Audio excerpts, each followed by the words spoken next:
connection between righteousness and love and eternal life. Bakit itinuro ni Jesus na ang pag-ibig at pagiging maibigin ang daan tungo sa buhay na walang hanggan? Anong kinalaman ng pag-ibig sa buhay na walang hanggan?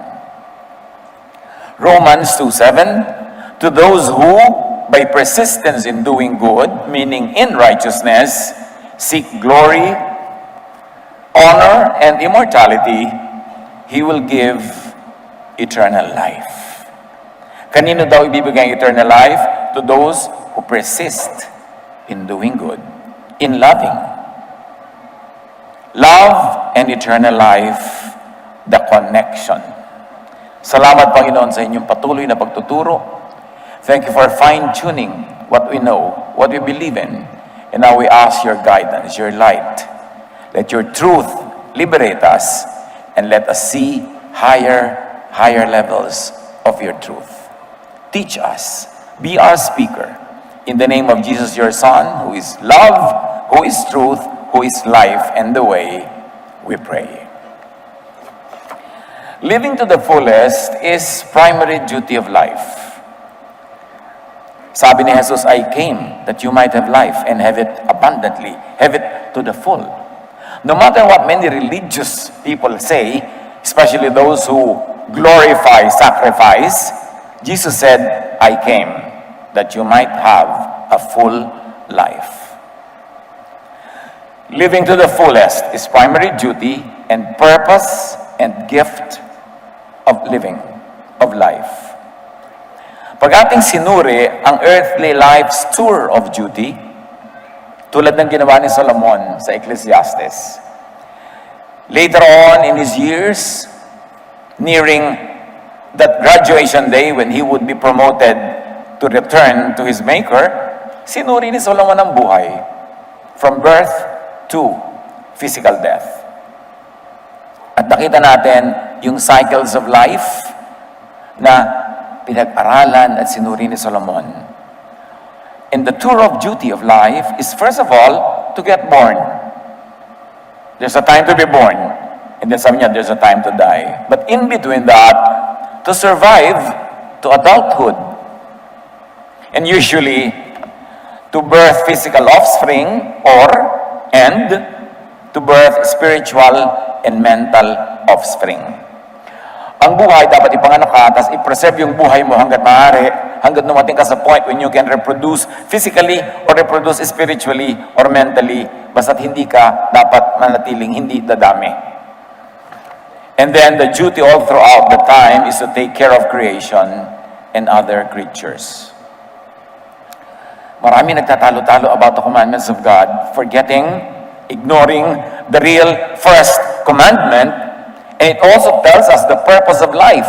Bakit kinreate ng Diyos, halimbawa, si Adan, ang katauhan, ang sangkatauhan? Genesis 2:15, the Lord God took the man and put him in the garden on earth, in the Garden of Eden, to work it and take care of it. Nung nilikha ng Diyos ang mga halaman, binigyan niya ng kakayahang lumaki, lumago, at mamunga, mamulaklak, at magkaroon ng mga buto. Para ito ay ikalat at dumami uli ang mga halaman na ito, na kung tatanda na yung matandang halaman, may kapalit siya mga bagong halaman. Sabi ng Genesis, each to its own kind. Ang bawat hayop ay magkakaroon din ng kanyang mga anak, mga apo, para dumami sila, mamatay man yung matanda, yung species nila tutuloy. The Lord God put him in the garden to work it and take care of it. This is the raison d'etre of life. The very reason why we live. To get born, to grow into adulthood. Sana wag mo nang mabawian ang buhay hanggang hindi nagaging adult, although hindi lahat nakakarating doon, but that is the ideal. Kaya maraming tao, kaya maraming halaman, kaya maraming iba't ibang uri ng hayop. Individuals, or some individuals might even be able to live to maturity, but many of their kind, of their own species, will be able to do it for them. So magtutuloy ang kanilang lahi, magtutuloy ang creation ng Diyos on automatic recreation and renewal. And the purpose and objective, even the method of life, is to receive, and give life, or or love. Luke 17:33, whoever tries to keep their life will lose it, and whoever loses their life to give will preserve it. Yung nagbibigay ang kinakasihan ng Diyos. Yung mapagbigay, yung nagdadagdag, nag-aambag sa buhay, nagpapaganda ng buhay, nagpapalago ng buhay, yun ang nakakawilihan ng langit. Psalm 37:29, the righteous, or the giving, the loving, will inherit the land or creation and dwell in it forever. So kung sino daw yung righteous, will inherit life. And righteousness, as we already defined many times, is to love, to do good to others, which really means to sustain life and to keep the created life recreating, procreating, multiplying itself, because the very essence and rule of life is recreation, recycling. Mula nung nilikha ang sangsinukob, wala ni isang patak na tubig na nawala o nadagdag sa universe. Nire-recycle ang lahat.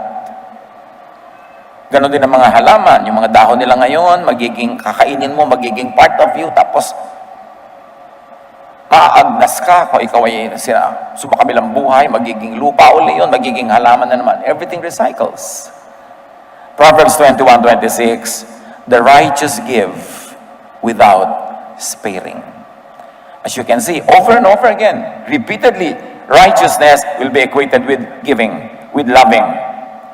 So going back to life's tour of duty, dapat you are there to minimize pain.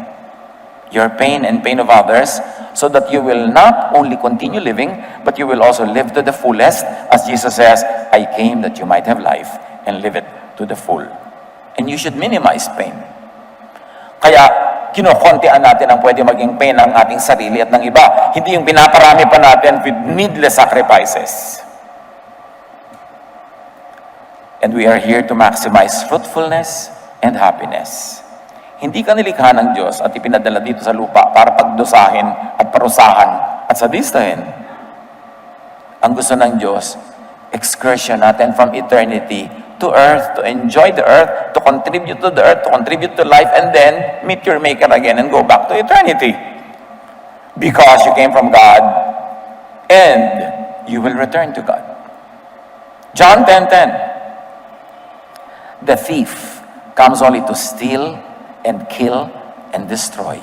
You see, kabaligtaran ng buhay To steal, to kill, destroy. Steal, kabaligtaran ng to give. To kill, kabaligtaran ng magbigay buhay. Destroy, kabaligtaran ng mag-develop, mas magpaganda ng buhay. Sabi ni Jesus, sila yon, sila yung thief. Ako, I came that they might have life and have it to the full. Hindi humihingi si Jesus ng needless sacrifice. Yan lang talagang absolutely necessary. Ang mga disipulo nga ni Jesus sa pagpapakain ng mga tao, pagpapagaling, pagtuturo, minsan sobra silang nasagad sa trabaho. Sabi ni Jesus, ali kayo. Punta tayo sa isang nakatagong lugar, tahimik, payapa, magpahinga kayo doon at kumain. Kasi wala na kayong kapahinga sa ministry. Hindi pinapatay ni Jesus sa ministry ang kanyang mga alagad. Ang gusto niya, may pahinga. Hindi puro trabaho. Hindi puro hirap. Ecclesiastes 5:19, si Solomon na pinakamarunong, binigyan ng Diyos ng iba yung karunungan higit kanino man. Sabi niya, when God gives someone wealth and possessions, and the ability to enjoy them, to accept their lot and be happy in their toil, this is a gift of God. Habang yung iba nagdi-demonize ng saya, ng sarap, sabi ni Solomon, regalo yan ng Diyos. Tanggapin mo, binibigay sa'yo, ipagdiwang mo. And of course, need I say, share with others. Ecclesiastes 2:10, sabi ni Solomon, I denied myself nothing my eyes desired. I refused my heart no reward for all my toil. Pinaghirapan naman niya yung ine-enjoy niya. At alam natin sa Solomon, mapagbigay, palabigay. So earthly life's tour of duty, do the most good to creation. Tulad ng sinabi ng Diyos kay Adan, take care of the garden. Nandun na lahat yon. Plant, replant, manage the water resources, prevent, minimize pollution, recycle, take care. Dahil alam nyo, ang Diyos gumawa lang 6 na araw. Sa ika-7 araw nagpahinga. Hindi sa ika-8 araw or first day uli, inulit na naman niya lahat ang gagawin niya. Wala na, nagpahinga na siya forever. Kaya dapat yung kinreate ng Diyos ng unang 6 na araw must continue to recycle itself, to recreate itself. Kasi hindi nabababa ang Diyos mula sa langit para likhain na naman ang tubig na nalikha na niya. Para linisin na naman ang tubig na nilikha niyang malinis. Trabaho nating linisin yan. Hindi na siya uli bababa para mag-create na naman ng mga species. Trabaho nating huwag silang ma-extinct. Para patuloy, paulit-ulit ang buhay as God created it. It's on automatic. Kaya huwag niyo laging pinapagod ang Diyos. Diyos ko, pagalingin niyo po ako. Kumain ka rin tama. Matulog ka, magpahinga ka, nang hindi ka mangayayat at magkasakit. Ano, pagtatrabahuhin muli ang Diyos, pagagalingin ka niya, samantalang pinabayaan mo yung sarili mo. Kailangan alagaan mo yung creation at ikaw, primary creation ng Diyos. Don't stress yourself to the point na bumababa ang resistensya mo sa sakit. Tapos pag naghihingalo ka na, Diyos ko, buhayin niyo po ako. Binuhay na kita mo na. Uulitin ko na naman, ganun. At di mo alagaan ang sarili mo. Yun ang tinatabi natin laging law of nature. Sundin mo ang law of nature kasi ang law of nature, ang lawgiver niyan, ang Diyos because He created nature. Siya ang may sabi na pag lagi kang napuyat, hindi ka kumain ng tama, magkakasakit ka. Huwag kang humingi ng himala. Gawin mo ang tama. Pero kung gusto mo, di humingi ka rin, maling mabigyan ka. Pero, huwag mo gawin duty ng Diyos sa paghimalaan ka lagi, damputin ka, tataob ka, titihaya ka, magpapagulong-gulo ka, Diyos ko, damputin niyo po ako. Bakit? Di tumayo ka. Kailangan nagre-recycle ang buhay. Ecclesiastes 12:7-8. And the dust returns to the ground it came from to the elements, and the spirit returns to God, to eternity, who gave it. Maraming takot na takot mamatay dahil ayaw malibing. Yung iba pa nga, sabi, i-cremate nyo na lang ako kasi baka buhay pa ako, malibing ako, magising ako, nandun ako sa ilalim, mahirap naman. Diba? Hindi ka malilibing. Yung spirito mo babalik sa Diyos. Ang malilibing lang yung katawan na galing sa lupa. Yung spiritong galing sa Diyos, hindi yun ililibing. Kasi babalik yun sa Diyos. Pag ito naunawa natin, mababawasan siguro ng 70%. Yung drama natin, pag mayroong sumasakabilang buhay at inililibing, yung, ayan na, ibinababa na siya sa atapol, ayan na, hindi siya yon. Yung katawang lupa lang yon. Siya ay bumalik sa Diyos. Kaya ang dapat nating atupagin, bumalik sa Diyos. Kaya na pinag-uusapan natin ngayon, how do you have eternal life? At sabi ni Jesus sa message nating nakaraan, love. Loving is righteousness. Righteousness leads to eternal life. Now, life rewards with eternal life. Remember, life lang, earthly life. Rewards with eternal life, with return to eternity, those that give back to life. Those that help sustain the life of everyone else.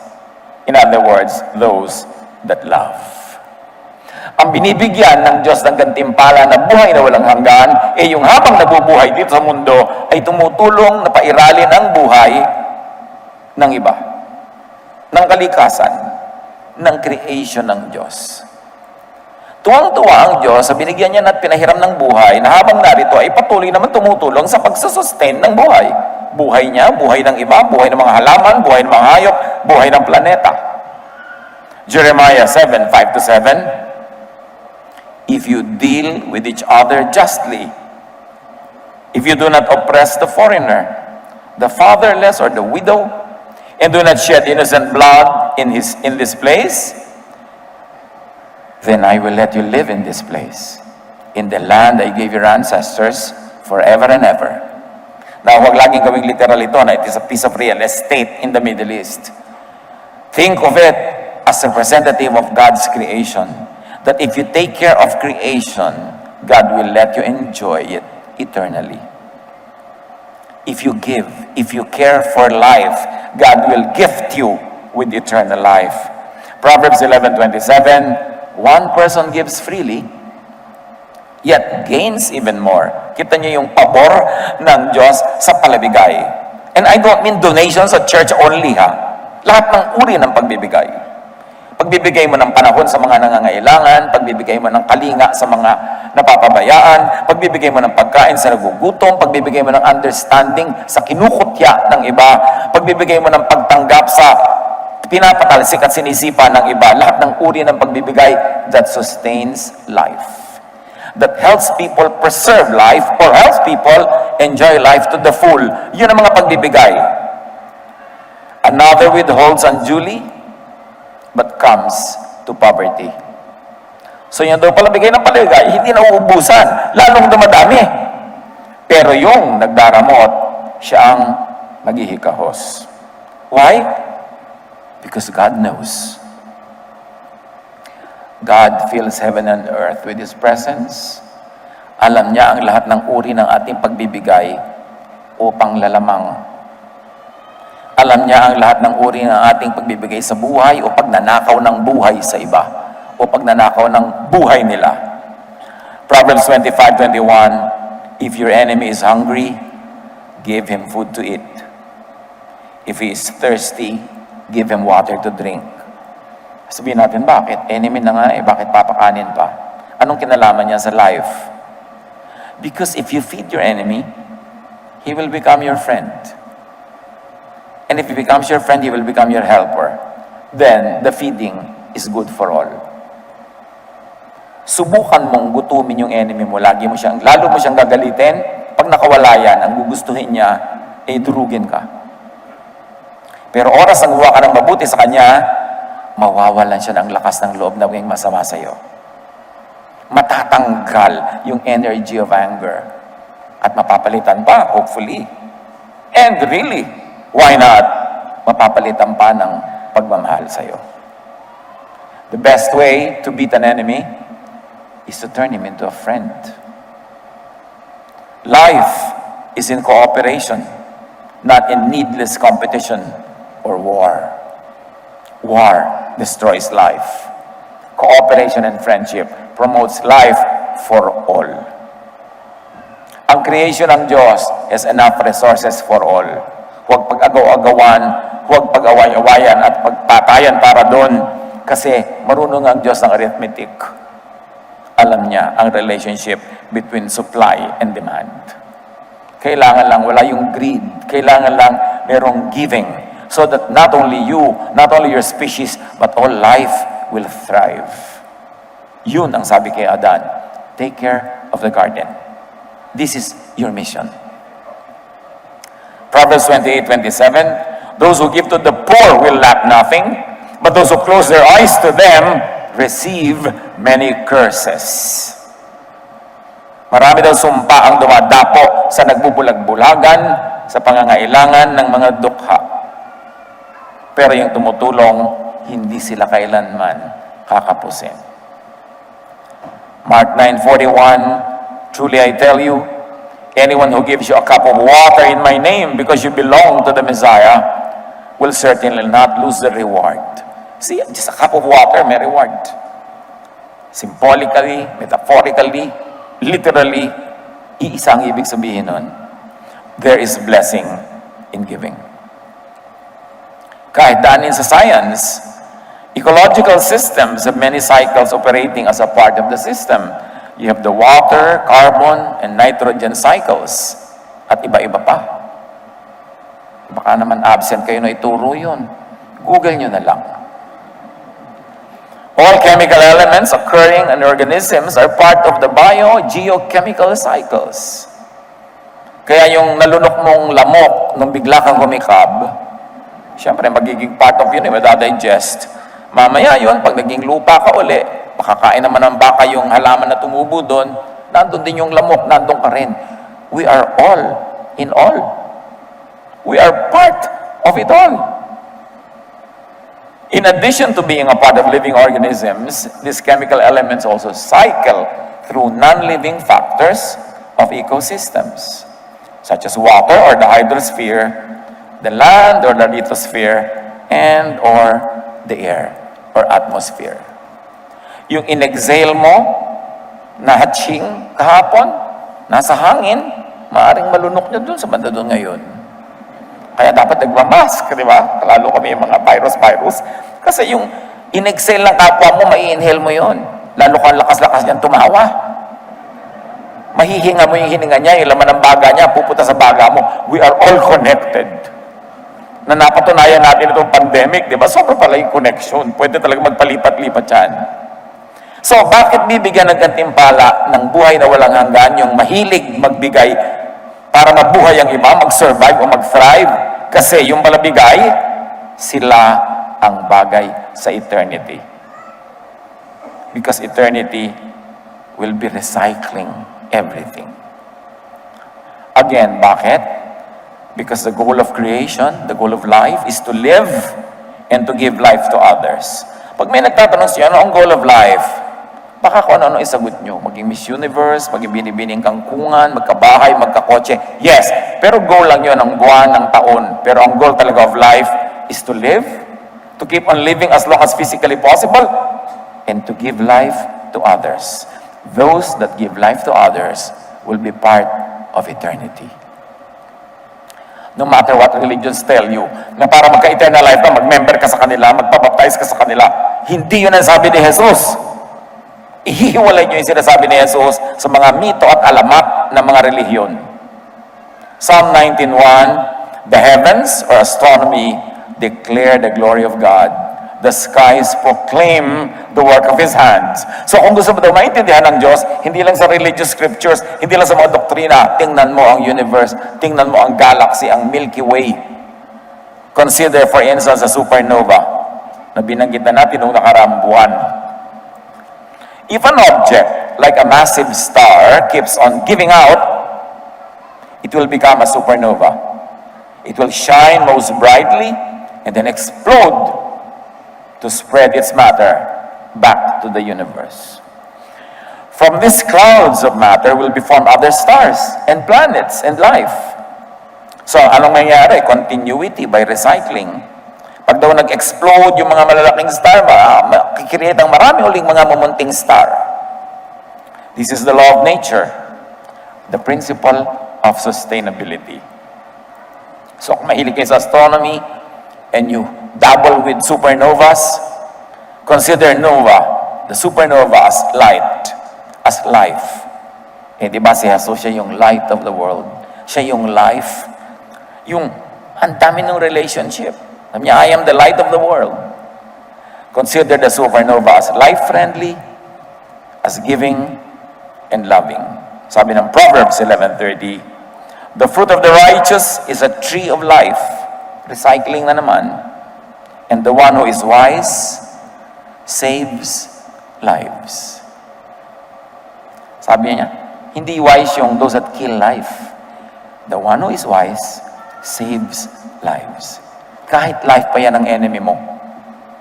Kasi yung enemy na yon, kung susunod lang siya sa law of nature, magiging kaibigan mo siya pag nahimasmasan. The one who is wise gives life, gives to life. Recycles life. So wise ka. Huwag kang maglaba ng maraming bula ng sabon sa ilog. Kasi ang bula ng sabon traps oxygen and the fish will have no oxygen kasi dinaklot ng mga bula. Nauubos ang mga oxygen available to plant life and animal life kung puro bula ng sabon at kung ano-ano pa mga pollutants in the water. Kung wise ka, hindi mo gagawin yon. Because the one who is wise gives to life. The one who is wise, hindi mo ubusin lahat yung mga damo sa iyong bakuran, sa iyong malaking lote, para may matirang damuhan na titirhan ng mga kulisap. Kasi kailangan magbigay ka ng life sa kulisap. At para mo sila bigyan ng life, kailangan meron silang tirhan. Hindi naman ikaw lang may karapatang mabuhay. Nananahimik yung mga kulisap at mga hayop sa malalayong bayan, tapos biglang bibilin mo, tapos kakalbuhin mo, lalagyan mo ng mga basketball court at kung ano-ano. Paano naman sila sa sila titira? The one who is wise gives to life. Proverbs 11:19, truly the righteous or the loving attain life, but whoever pursues evil or unlove finds death. At hindi nga ba? Minsan hindi lang tayo masyadong aware eh. yung re-reclaim mo yung gilid ng ilog, dapat naman talaga para sa mga talangkayon at para sa mga pagong, pati doon, kukunin mo na. So pag biglang lumaki yung ilog na hindi mo inaasahan, ikaw yung inanod, nawala yung life mo, nagkaroon ka ng death. Dapat mag-pursue ka ng righteousness. Obey the law of nature. Take care of the garden. Yun ang first commandment. A big garden, a small garden, kahit anong lupa sa ilalim ng iyong kuko, huwag mo namang pataniman ng halaman yan kasi hindi yan dapat doon. Pero dapat, meron kang itinatanim everywhere. Kailangan natin yan. Proverbs 12:28, in the way of righteousness or love, there is life. Along that path is immortality. Hanggang ngayon, hindi pa nababanggit yung religious membership para sa immortality. Franchises kayo ng mga religions para sila ma-promote. Pero hindi naman talaga yun ang tinuro ni Jesus. Science, again, says that the law of conservation states that the existence of something cannot be erased but must continuously exist, only in other forms. So, nagre-recycle talaga. Consider the opposite of the supernova, the black hole. Yun ang kabaligtaran. If an object like a massive star keeps on taking and taking matter by its gravitational pull without giving out, it will become a black hole, a region of darkness and nothingness. Matthew 25:46, yung daw mga unloving, sabi ni Jesus, then they, the unloving, will go away to eternal punishment, but the righteous or the loving to eternal life. Matthew 25:30, lahat ng mga undesirable personality sa kwento ni Jesus, sabi niya, throw that worthless servant outside into the darkness where there will be weeping and gnashing of teeth. Could it be read as throw the unloving, the ungiving to the black hole? Kasi yung black hole, lahat ng kuha, siya ang sasabog, mawawala siya, magkukunaw siya, kasi kuha lang siya ng kuha. The way to eternal life is giving life to others. Hindi lang magrelihiyon.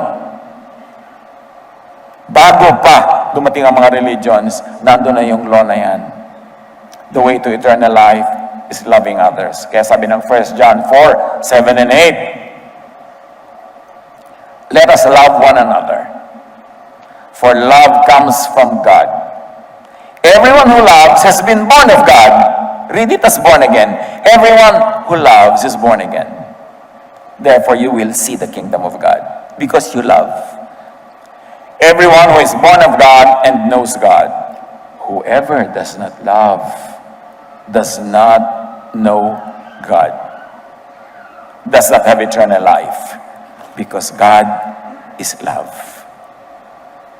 Yung love na yan kasi minamaliit ng iba, akala nila, uy, masyado naman tong love, parang hippie, parang kulto, parang ganun. Pero yun ang turo ni Jesus. Kaya dapat binabalik-balikan natin lagi kung ano talaga sinasabi ni Jesus.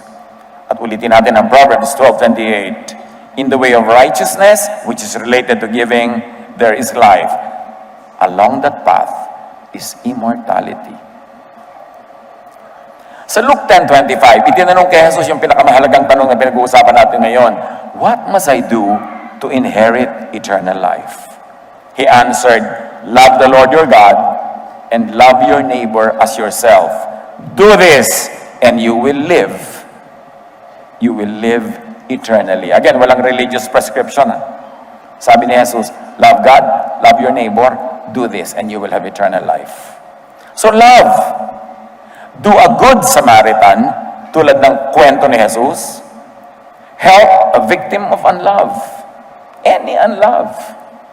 Yung mga batang lumaki na hindi minamahal ng magulang o rejected o mga ulila, mahalin natin sila. Help a victim of unlove, a victim of abuse, a victim of physical, verbal, political, economic abuse.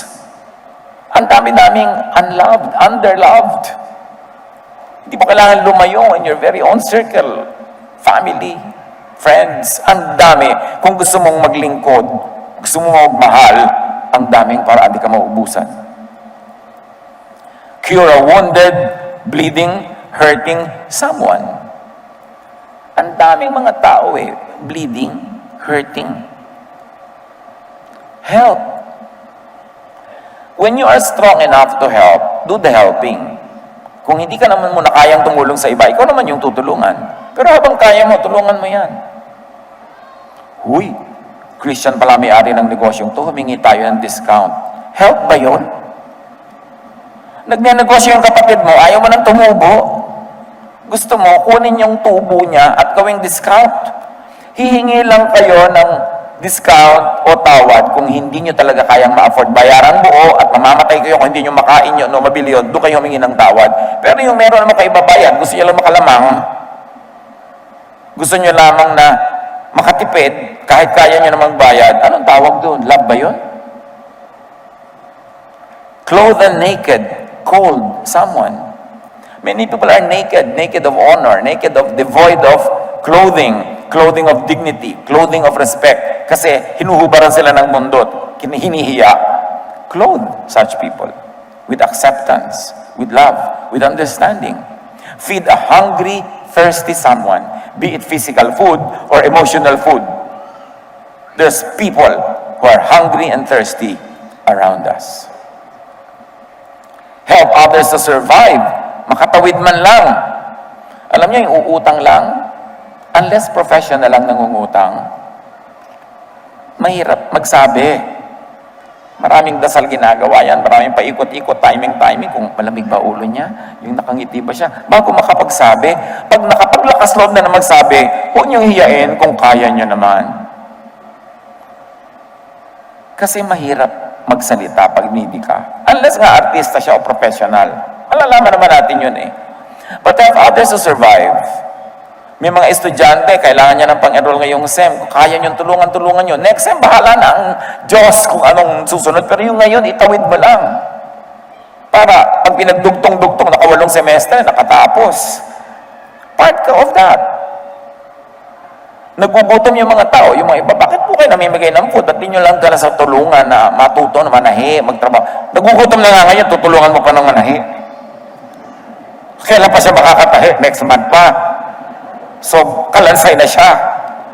Arte-arte mo, profound charity. Don't give them fish, teach them how to fish. Ngayon na nga nagugutom So, merong pantawid na tulong. Meron naman from long term. Gawin mo pareho. Alam niyo, nagugutom, yung nahihilo, nagdidilim ang paningin. Ang tingin sa'yo nun, hamon. Kung kagating ka. Kaya mabuti pa, bigyan mo na. Help others to live full lives. Let people develop their own talents. Huwag nating idikta sa ating mga kabataan kung anong kurso pag-aaralan nila, anong trabaho ang gagawin nila. Yung talent nila will show them what path to take. Payagan natin para sila magkaroon ng full life. Hindi lang basta life, but full. Help others to become givers too. You know, the greatest help is, tinulungan mo ng tinulungan, naging self-sufficient, naging productive, ngayon siya na yung tumutulong. That is the circle of life. That is the cycle of life. The once recipient is now a giver. Nakakontribute ka sa life. Sabi ni Jesus, do this and you will live. Hindi na po ako magpapabaptize. Tanungin mo nga si Jesus Wala naman siya sinabing ganun. Yung mga sekta magsasabi sa'yo noon, mag-aaway-aaway pa ako anong mode of baptism. Pero sabi ni Jesus, do this and you will live. Because life likes to sustain life givers. Pag hindi ka life giver, pag life taker ka, magiging black hole ka. Kakainin ka ng black hole, doon ka pupunta. Kasi ayaw ng life, ayaw na ba ito? Ang damot-damot ilagay sa black hole to kasi sisirain niya ng creation, hindi siya tutulong. So be a gracious recipient of life. Pag binibigyan ka ng Diyos, tanggapin mo. Huwag kang mag-guilty na masarap ang buhay mo. Mag-share ka lang. Be a generous giver of life and to life. But what is important, brothers and sisters, is to be in the cycle, in the circle, in the food chain of life. Alam niyo yung food chain? Maliit na isda, kakainin ng mas malaking isda, kakainin ng mas malaki pang isda, tapos yung malaking isda, kakainin natin. So, tayo kinain naman ng pating. Balik-balik lang yan. Circle of life yan Paikot-ikot lang yan. Kung hindi ka kinain ng pating, kakainin ka ng mga mikrobyo, kakainin ka ng mga bulate. May kakain din sa atin eh. Imposibleng wala. Kasi part ka of life. Don't sentimentalize that. Ganun ang gusto ng Diyos. So, kumain, eat. Huwag yung kung ano-anong fad ang ginagawa mo na sa sarili mo, hindi ka na kumakain, nangangayayat ka na. Yung pagka naliligo ka, tumatakbo ka sa paligid ng banyo para mabasa. Ganun ka nakaslender. Ayaw mo pang tumigil ka na. The diet. Kailangan, pakainin mo yung sarili mo kung ano yung tama, kung ano yung kailangan. At magpakain. Feed others. At may isa pa yung kahulugan ng Tagalog na magpakain, ha? Be the food of others. Hayaan mo rin kainin kanila. Ganun talaga. In fact, metaphorically, sabi ni Jesus sa John 6:56 to 57, whoever eats my flesh and drinks my blood remains in me and I in them. Just as the living Father sent me and I live because of the Father, so the one who feeds on me will live because of me. Not of course, siyempre man, not literal yan, symbolic yan. Ang ibig sabihin lang ni Jesus, kainin ang teaching ni Jesus. At ang teaching na yon, love. Mabuhay sa teaching ni Jesus, magpakain din ng teaching ni Jesus. Pag ginawa mo yon, you will live. Even animals give life and give up themselves for others, especially for their offspring. Even animals give up themselves for the circle and the cycle of life. Kaya sabi ni Job 12:7-8, akala nyo ba sa religious scriptures na kayo makakita ng truth ng Diyos? Sa biology, sa botany. Job 12:7-8, but ask the animals, and they will teach you. Or the birds in the sky, and they will tell you. Or speak to the earth, and it will teach you. Or let the fish in the sea inform you. So may matututunan tayo sa kanila. In fact, altruism, defined as an act on which an animal sacrifices its own well-being for the benefit of another animal, is a well-documented behavior. Maraming hayop na tinatawag natin, mas tao pa kaysa sa maraming tao. Halimbawa, dolphins have always been observed to help others in need. Yan, malulunod si aso, sinasakay ni dolphin. Kuminsan, yung maraming nalulunod sa gitna ng dagat, sinasabi na, sinesave sila ng dolphins, itinataboy sila to an island, pinapahawak sila, pinapakapit sila. Marami ring documented behavior of a leopard caring for a baby baboon. Mga pusa na inaalagaan ng babing bibe. Mga asong inaalagaan ng mga kuting na pusa. In some termite species, elderly or retirable workers can turn themselves into suicide bombers to protect their queen. Pinapasabog nila yung sarili nila to protect their queen. Kasi ang mahalaga sa kanila, the life of the colony, the life of their species, not the individual life only. Kaya di ba si Jesus, He died for us? Binigyan niya yung buhay niya para tayo mabuhay din. Right after birth, some species of legless amphibians known as caecilians literally eat their mother's top layer of skin as a first meal. Warning, mga mothers, huwag kayong mag-skincare, papakain nyo sa mga sanggol ang inyong dead skin. Pero mga bulate, ginagawa nila yon. Pagkapanganak ng mga supling nila, pinapapak-papak nila yung epidermis ng nanay. Among African social spiders, some mothers allow their young to practice matrophagy, the killing and eating of their own mother. This is to ensure the offspring would survive even at the expense of the mother. This is pagkulang ang pagkain. Ang schools of fish, but ang mga isdang maliliit, ang dami-dami nila kung maglumangoy sama-sama, samantala ang pating mag-isa. Kasi pag may dumating na pating para kumain, nakain na niya yung marami doon, buhay pa rin yung iba natira. Kaya survival nila yan. Kayong group 1, kayong kakainin ngayon pag may dumating na pating. Teka, group 2 po ako ngayon, sabi mo naman. Kasi naka-assign yung isang group. Ang mahalaga sa kanila, mag-survive yung school, hindi individuals. Yun ang life. And among the plants, some plants sacrifice their own growth for the sake of other plants. For instance, the sagebrush bushes. When injured by insects, these plants release volatile chemicals that stimulate neighboring sagebrush to make chemicals toxic to their shared enemies. Alam niyo ba na mga halaman nag-uusap through the roots? Nagtutulungan. Pag kami mga halaman na undernourished, yung ibang roots nagbibigay ng supplements sa roots. O ano ngayon, kawawa yung halaman pag inilagay nyo sa paso. Walang kausap na ibang halaman. Walang kasama. So, lagyan nyo ng iba, laki-lakihan nyo yung paso para meron naman siyang kaulayaw na kapwa halaman. The mustard Arabidopsis thaliana that grow next to relatives shift arrangement of their leaves to reduce shading of their neighbors. Can you imagine? Itong mga halaman na ito, pagsiksikan, inililiko nila yung mga dahon nila sa ibang direksyon para makasikip sa kapwa katabing halaman. Hindi katulad ng mga tao, yung bubong mo nakapatong na sa bahay ng iba. Tumutulo na yung ulan mo sa loob ng kwarto niya kasi nakasaksak doon sa kanyang space. Yung space mo. Mga halaman, may respeto. When sunflower kin are planted close together, they arrange themselves to stay out of another's way. The sunflowers incline their roots in one direction to prevent crowding other plants. Many studies show that plants communicate with and help one another through their root system.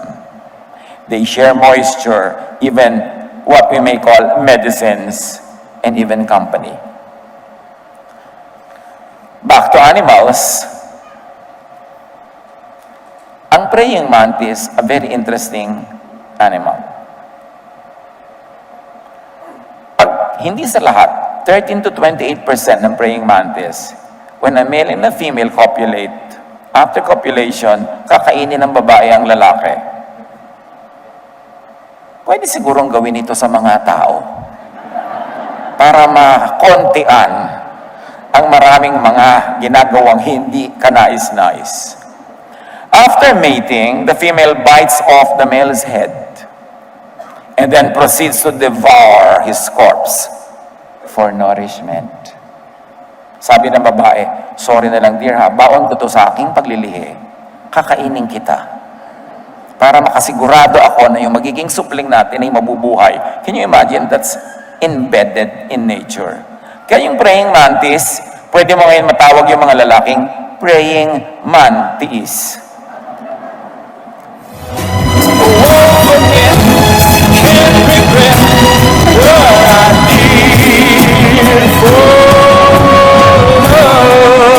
Yan, ang theme song, mga praying mantis. What I did